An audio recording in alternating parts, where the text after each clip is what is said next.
नमस्कार दोस्तों, पैसा तो बनेगा में आप सबका बहुत बहुत स्वागत है।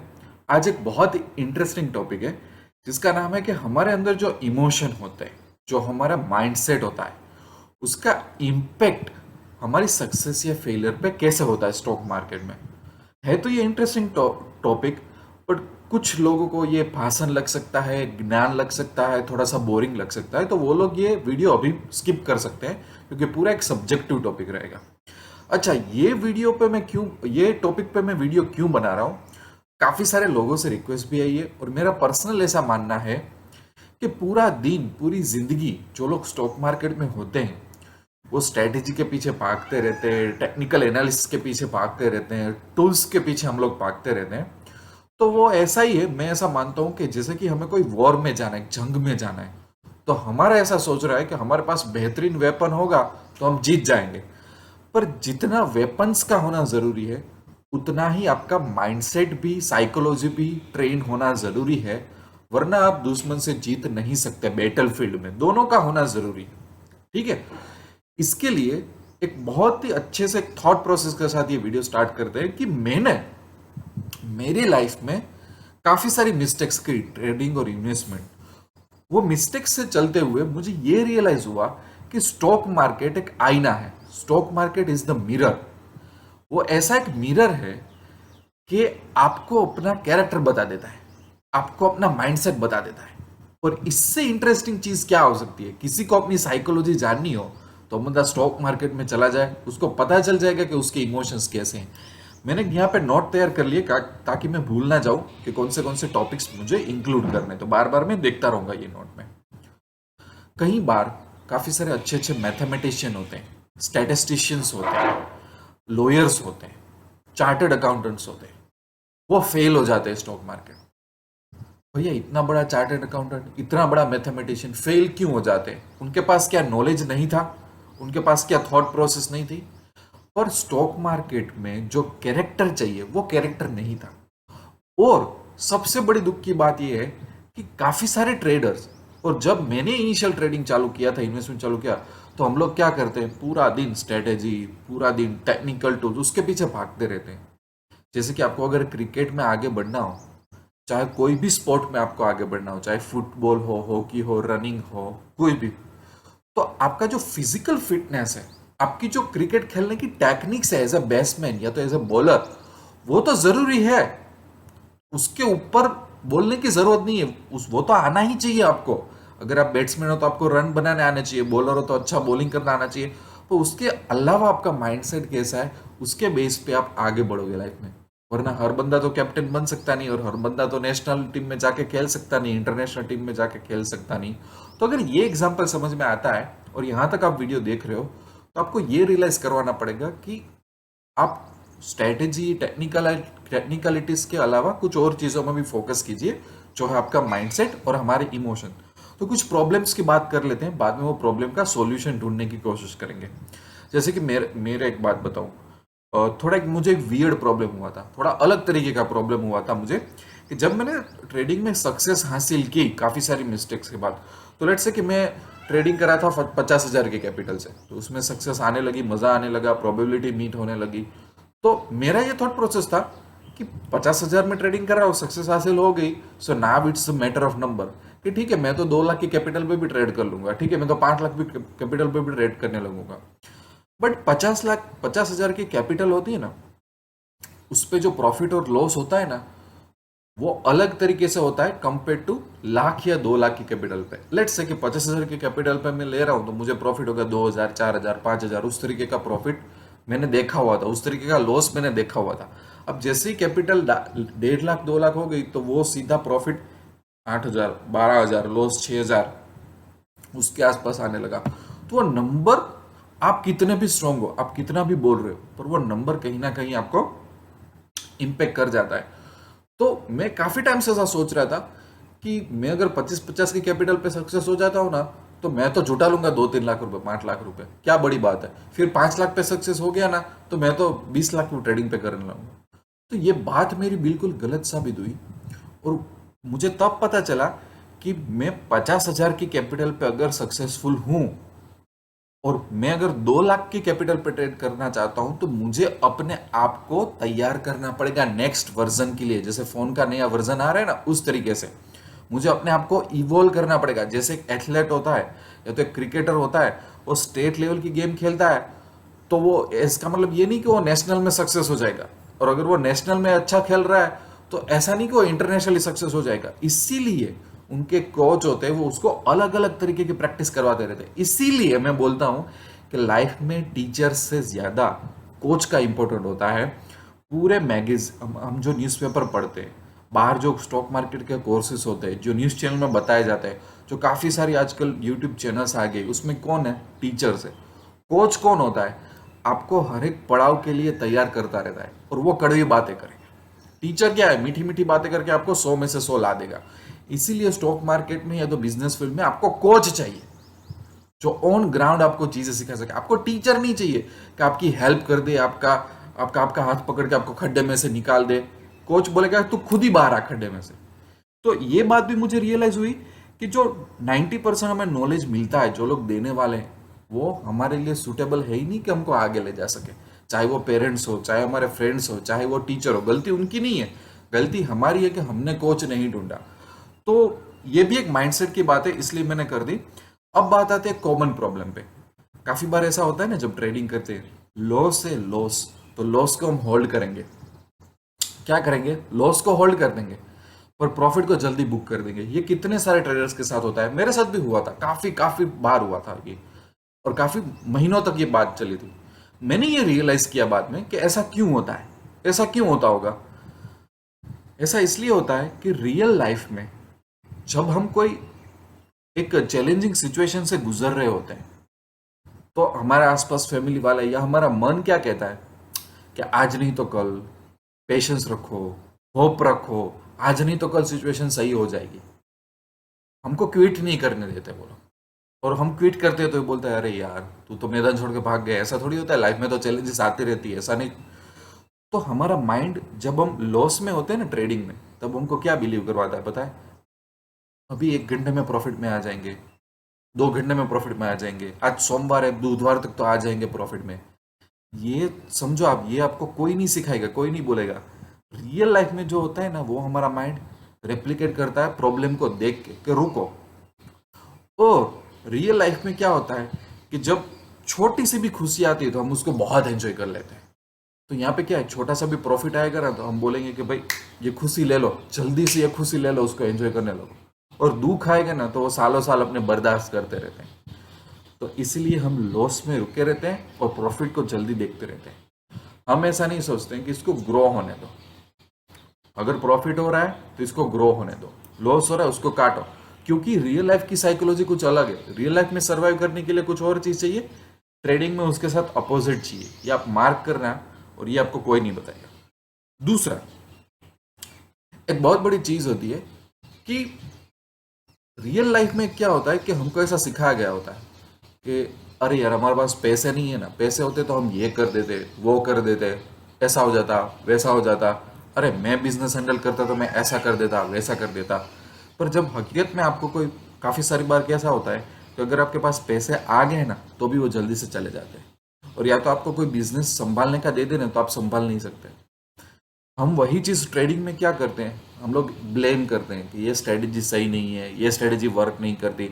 हालांकि आप 60% वाली कोई भी स्ट्रेटेजी, आप ट्रेडिंग, स्विंग ट्रेडिंग किसी में भी अपना लो, जिसमें 60% प्रोबेबिलिटी का सक्सेस रेट है, उसको आप लॉन्ग टर्म के लिए फॉलो करो, तो आप प्रॉफिट में आ जाओगे। ये एक ही स्टेटमेंट की रियलिटी है, आपको और कुछ नहीं चाहिए।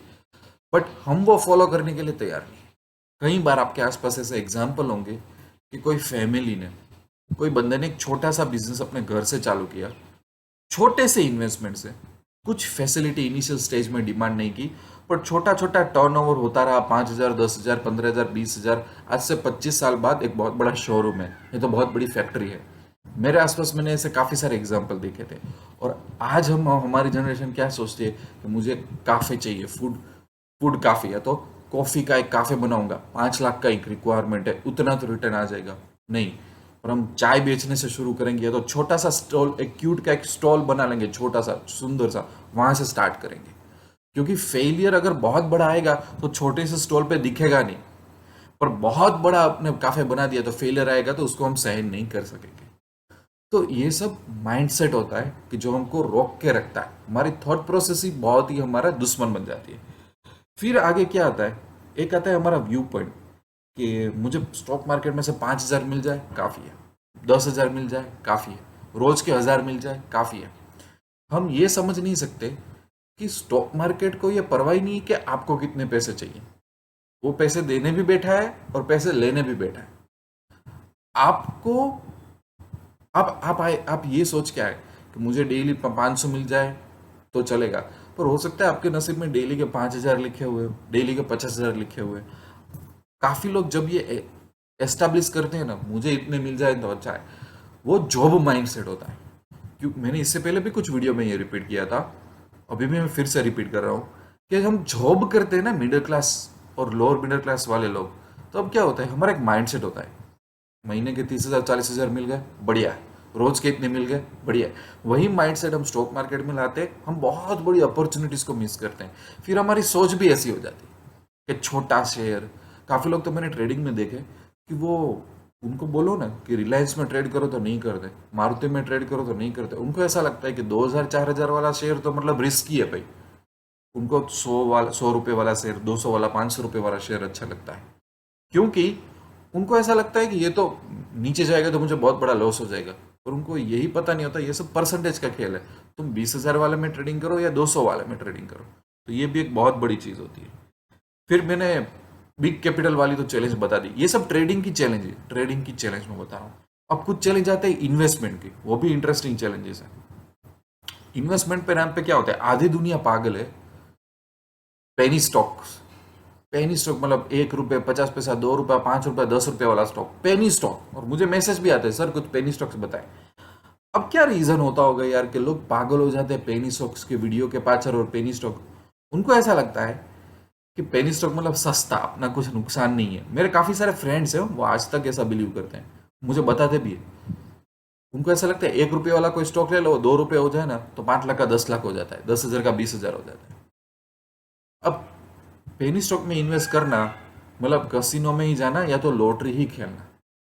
और उन्होंने काफी सारे एग्जाम्पल ऐसे देखे होते, 5 रुपए का शेयर 25 रुपए का हो गया। जितने भी लोग पेनी स्टॉक के वीडियो बनाते हैं या तो जो लोग पेनी स्टॉक के वीडियो देखते हैं, उनका थिंकिंग ही शुरू होता है स्टॉक की प्राइस से।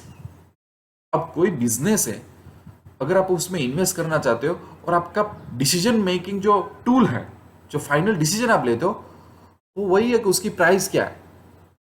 तो आप प्राइस के बेस पे ही आपने बिजनेसेस को अलग कर दिया कि भाई मुझे 50 पैसे, 1 रुपये, 2 रुपये, 5 रुपये, 10 वाला स्टॉक दे दो, बाकी सब गए तेल लेने। तो ये दुनिया की सबसे डेंजरस मिस्टेक नहीं हुई आप? तो इसके बारे में बोलूँ क्या, ये 100% स्टूपिडिटी जैसा है मेरे हिसाब से। तो हाँ, अगर आप कोई स्टॉक पकड़ते हो, उसका बिजनेस मॉडल रिसर्च किया है, मैनेजमेंट रिसर्च किया है, बाद में आपको पता चला कि ये तो 18 रुपये का स्टॉक है, देन इट्स ओके, तो आप इन्वेस्ट करो। बट आपका क्राइटेरिया ये है कि पेनी स्टॉक है, तो इसमें कॉमन सेंस की बात है कि आप सिर्फ प्राइस पे फोकस कर रहे हो और आप एक तुक्के लगा रहे हो, तो वो भी एक माइंडसेट का काम है। और हमें ऐसा लग रहा है कि भाई 1 रुपये का शेयर 2 रुपये हो जाए, 4 रुपये हो जाए, वो भी एक बहुत बड़ी बात है। फिर होता है कि multi bagger stock. Multi bagger मतलब 5 टाइम्स, 10 टाइम्स, 20 टाइम्स बढ़ जाए, ऐसे वीडियो भी होते हैं और उनको लोग देखते भी है। देखो, बीएससी एनएसए में इतनी सारी कंपनियां हैं ना कि आप उतने ही वीडियो बना सकते हो, उन वीडियो की कोई कमी नहीं रहेगी। और मैं ताज्जुब होता है जब ऐसे वीडियो बनते हैं। मल्टी बैगर मतलब क्या, अगर बिजनेस अच्छा है, उसमें स्केलेबिलिटी है, तो वो आपको रिटर्न दे देगा, आपकी वेल्थ 5 गुना, 10 गुना, 20 गुना, शायद 100 गुना भी बढ़ा देगा। बट आपका क्राइटेरिया यही है कि नहीं, मुझे मल्टी बैगर स्टॉक ही चाहिए, तो मुझे नहीं लगता कि आप जो फिल्टर्स फॉलो कर रहे हो या तो आप जो एनालिसिस कर रहे हो वो कभी भी सही रहेगा। क्योंकि आप है ना बिजनेस पे फोकस नहीं कर रहे हो। आप आपका स्टॉक का रिटर्न 5 टाइम, 10 टाइम, 20 टाइम बढ़ेगा ना, वो फोकस कर रहे हो। अगेन आप प्राइस पे फोकस कर रहे हो, बिजनेस पे फोकस नहीं कर रहे हो। तो ये भी बहुत बड़ी बात है। दूसरा, काफी सारे लोग यश बैंक में फंसे थे, पीसी ज्वेलर में फंसे थे, और भी काफी सारी कंपनियों में फंसे हुए थे। जब मार्केट में क्रैश आता है तो स्टॉक में क्रैश आता है काफी सारे स्टॉक में, तो हम लोग तब इन्वेस्ट कर देते हैं जब हमको ऐसा लगता है ये तो चीप है। और रियल लाइफ में हमको यही सिखाया जाता है ना, पहले ये प्राइस इतनी थी अब इतनी हो गई, अब इतने में मिलेगा नहीं, ले ले जल्दी से। तो वो हमारी एनिमल इंस्टिंक्ट, वहां पे हमारी एनिमल इंस्टिंक्ट एक्टिवेट हो जाती है, इसलिए हम फंस जाते हैं और फिर ऐसा लगता है एवरेजिंग आउट कर करके थक जाते हैं। पर हम ये नहीं सोचते कि अरे यार ये 300 रुपये का शेयर अगर 50 रुपये का हो गया तो प्रॉब्लम क्या है, ये टेम्पररी प्रॉब्लम है, मेजर प्रॉब्लम है, क्या हुआ होगा।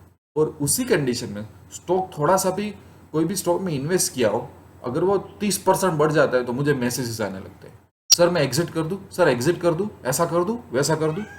एक वन स्टॉक पर प्रोग्राम है पैसा तो बनेगा का, जिसमें हर महीने में एक स्टॉक के बारे में डिस्कस करता हूँ, तो ऐसी आती है मुझे क्वेरी। तो मुझे ऐसा लगता है कि एग्जिट क्यों करना, जब अगर हम प्रॉफिट में हो तो उस बिजनेस के साथ में रहो ना। प्रॉफिट मतलब वो बिजनेस कुछ अच्छा कर रहा है, तो आप बुक क्यों करना चाहते हो, आप साथ रहो, 5 साल 10 साल 20 साल उसके साथ रहो अगर आपको ट्रस्ट है वो उस बिजनेस मॉडल पे। पर नहीं, मैं 40% प्रॉफिट में हूँ सर, मेरा 1 लाख का 1,40,000 हो गया इस स्टॉक में, क्या एग्जिट कर दूं मैं। और वो बंदा तब तक नहीं संभलता जब तक वो एग्जिट ना करे। फिर 40% उसने प्रॉफिट देखा हो ना, और अगले महीने या 2 महीने में स्टॉक 10% डाउन जाता है ना, तो वो मुझे ब्लेम करता है। पर ऐसा नहीं, भले सर 40% प्रॉफिट में था, भले सर 10% डाउन हुआ, फिर अगले 5 साल में वो मुझे 200-300% भी रिटर्न दे सकेगा, इतना कोई नहीं सोचता है। और यही लोग मल्टी बेगर और पेनी स्टॉक के वीडियोस देखते हैं। समझ रहे हो मैं आपको क्या बोलता हूँ, मुझे पूरा साइकोलॉजी का वेल पता होता है। फिर कई बार मैं ऐसे स्टॉक डिस्कस करता हूँ कि जिसकी प्राइस ऑलरेडी बढ़ गई होती है, तो लोग क्या बोलते हैं, ओवर वैल्यूड स्टॉक है। अब ये ओवर वैल्यूड कैसे हुआ, और आपको कैसे पता चला कि ये ओवर वैल्यूड है। ये सब फंडामेंटल सीख सीख के आए होते हैं, इसलिए ओवर वैल्यूड अंडर वैल्यूड जैसा कुछ नहीं होता। ये कंसेप्ट थियोरिटिकली अच्छे लगते हैं फॉर्मूला में, प्रैक्टिकल तरीके से काफी सारे ओवरवैल्यूड स्टॉक आप 10 साल तक भी राह देखोगे ना, तो भी वो अंडरवैल्यूड नहीं होते हैं, क्योंकि उनका एक बिजनेस मॉडल एक अच्छे स्टेज पे होता है, कंपनी एक ग्रोथ स्टेज में चली जाती है, तो वो बढ़ता रहता है बढ़ता रहता है। तो कुछ प्रॉब्लम हमने डिस्कस की है ट्रेडिंग की वजह से, कुछ प्रॉब्लम हमने डिस्कस की है इन्वेस्टमेंट की वजह से। अब इन सब का सॉल्यूशन क्या है, इन सब का सॉल्यूशन यही है कि चाहे हमको अच्छा लगे चाहे हमको अच्छा ना लगे, इसके कोई कैप्सूल नहीं आती, कोई विटामिन आयुर्वेदिक एलोपैथी दवाएं नहीं आती। हमें ये पहले तो, हमारा फर्स्ट स्टेप ये है कि हमें पहले जानना होगा कि हम ही हमारे खुद के दुश्मन हैं। सबसे पहले तो ओनरशिप लेनी पड़ेगी, ये पहले एक्नॉलेज तो करना पड़ेगा कि पैसा, टूल्स और चार्ट से भी ज्यादा कोई चीज इंपॉर्टेंट है कि हमारा माइंड सेट, हम कैसे सोचते हैं, हम चीजों को कैसे देखते हैं, वो बदलना पड़ेगा। सबसे पहले तो ये एक्नॉलेजमेंट होना चाहिए। और 100 में से 90% लोगों में ये मैं सिखाता हूँ ना, तो भी एक्नॉलेजमेंट नहीं रहता, क्योंकि मैं ये खुद ये चैलेंज से जा गुजरा हूँ। क्योंकि स्टॉक मार्केट में पैसा बनाने के लिए ईगो को एक साइड रखना पड़ता है, और ईगो को साइड में रखना वो एक बहुत बड़ी चैलेंज होती है दोस्तों, बहुत बड़ी चैलेंज होती है। तो बाद में आपको देखना, बाद में आप सोचते करियर में पहले कैसे इन्वेस्ट करता था, पहले कैसे ट्रेड करता था। और नंबर वन चीज, पहले तो स्टॉक मार्केट को बिजनेस की तरह देखो, वहां पे बिजनेसेस की ओनरशिप से सेल होती है, उसको बोलते हैं स्टॉक। तो बिजनेसेस के पीछे पागल बनो, स्टॉक के पीछे पागल मत बनो, ये मैंने कितनी बार बोला हुआ है। पर पूरी दुनिया क्या करती है, स्टॉक के पीछे पागल हो जाती है। तो पहले अपना बिजनेस माइंड होना चाहिए, स्पेक्युलेटिव माइंड नहीं होना चाहिए, और हर एक चीज को बिजनेस से देखो, चाहे वो ट्रेडिंग हो चाहे वो इन्वेस्टमेंट हो, ये पहली चीज। दूसरी, स्टॉक मार्केट में कोई भी चीज सर्टेन नहीं होती, बिजनेस में कोई भी चीज सर्टेन नहीं होती। तो फिक्स फिक्स चीजें मत देखो कि 500 का प्रॉफिट मिल जाए, 10% का रिटर्न मिल जाए, इतना डाला तो कितना मिलेगा। ये सब 1-2 साल अच्छा लगेगा, कोई आपको अश्योर करके आपको कोई ऐसा टूल भी दे देगा जिसमें ऐसा होता होगा, पर लॉन्ग टर्म के लिए ये सब कुछ वर्क नहीं करेगा। प्रोबेबिलिटी अच्छी चीज होती है, प्रोबेबिलिटी पे पूरी अर्थ बनी हुई है, पूरी लाइफ बना हुआ है, पूरा हमारा जीवन का संचय बना हुआ है। स्ट्रेटेजीज पे प्रोबेबिलिटी अच्छी हो तो फॉलो करने लगो। इन्वेस्टमेंट पे प्रोबेबिलिटी, बिजनेस में ऐसा लग रहा है जजमेंट को ला रहा है तो डिसीजन ले लो, पर फिर उसको वैल्यू इन्वेस्टमेंट के फॉर्मूला में डालने जाओगे तो थियोरिटिकली वो अच्छा लगेगा, प्रैक्टिकली उतना अच्छा नहीं रहता है।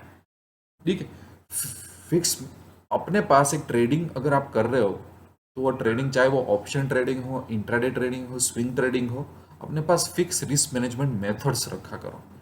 जो चीज, जैसे कि मैंने बोला था ना अगले वीडियो में, डेल्टा न्यूट्रल वाला वीडियो डाला था ऑप्शन का, कि हम लोग क्यों निफ्टी बैंक निफ्टी को प्रिडिक्ट क्यों नहीं करते, क्यों पैसा तो बनेगा कि चैनल ऐसे वीडियोस नहीं डालती, क्योंकि वो जरूरी नहीं है, वो मजदूरी का काम है। आप बिजनेस में एमडी बन गए पर आप एम्प्लॉय की जॉब कर रहे हो, प्यून की जॉब कर रहे हो, ये ऐसा है। ठीक है, आपको अभी कंपनी संभालनी है। उस तरीके से अगर आपके पास स्ट्रेटेजी है तो आप मजदूरी क्यों कर रहे हो? वो स्ट्रेटेजी आपको बोलेगी कि आज निफ्टी में ट्रेड लेना है कि नहीं लेना है, आज बैंक निफ्टी में ट्रेड लेना है नहीं लेना है, ट्रेड कब लेना है कब नहीं लेना है, कितना लेना है, मुझे मेरी सिस्टम बताएगी। मुझे किसी के वीडियो देखने की या किसी पे डिपेंड रहने की जरूरत नहीं है। उसको बोलते हैं कि आप स्टॉक मार्केट में सक्सेस हुए, बाकी रोज रोज क्या मेहनत करने की। दूसरा फाइनल चीज, कि ये जो मैं बोला ना, वो सब एक्सपीरियंस के साथ आता है। जब आप मिस्टेक करते हो, जब आप फेल होते हो, जब आप वही मिस्टेक रिपीट नहीं करते हो, जब आप अपना माइंड इवॉल्व करने की ट्राई करते हो।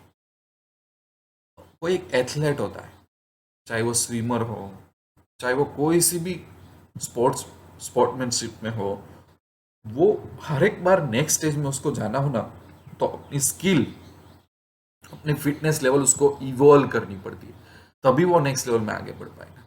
तो हमेशा अभी मेरा ये समराइज कहना यही है कि अगर आप मानते हो कि नहीं माइंडसेट प्रॉब्लम कर सकता है, नहीं इमोशन प्रॉब्लम कर सकते हो, तो पहले तो एक्नॉलेज करो। फिर अगर एक्नॉलेज किया ना, तो आपको मेरी भी जरूरत नहीं है। आपके पास अंदर से थॉट्स आने लगेंगे कि क्या सही है क्या गलत है, कौन सी डायरेक्शन में सोचना है कौन सी डायरेक्शन में नहीं सोचना है। ठीक है, तो यहीं पे मैं मेरा वीडियो एंड करता हूँ। आई होप कि 100 में से 10 लोग तो पूरा वीडियो देख पाए होंगे। जो देख पाए होंगे उनको शायद कुछ फायदा होगा। मुझे कमेंट बॉक्स में सजेशन देते रहना, मैं अच्छे अच्छे वीडियो बनाता रहूँगा। चैनल को सब्सक्राइब कर लेना। अगर स्टॉक मार्केट में आगे बढ़ना है तो पैसा तो बनेगा कि वेबसाइट विजिट कर लेना, या तो एंड्रॉइड ऐप डाउनलोड कर लेना। 1 से 1.5 लाख रुपए के कोर्सेज फ्री रखे, और बाकी भी काफ़ी सारे कोर्सेज मैंने दिए हुए हैं। तो जुड़े रहना मेरे साथ, और कोई भी क्वेश्चन है तो मुझे कॉन्टैक्ट कर लेना। Thank you very much.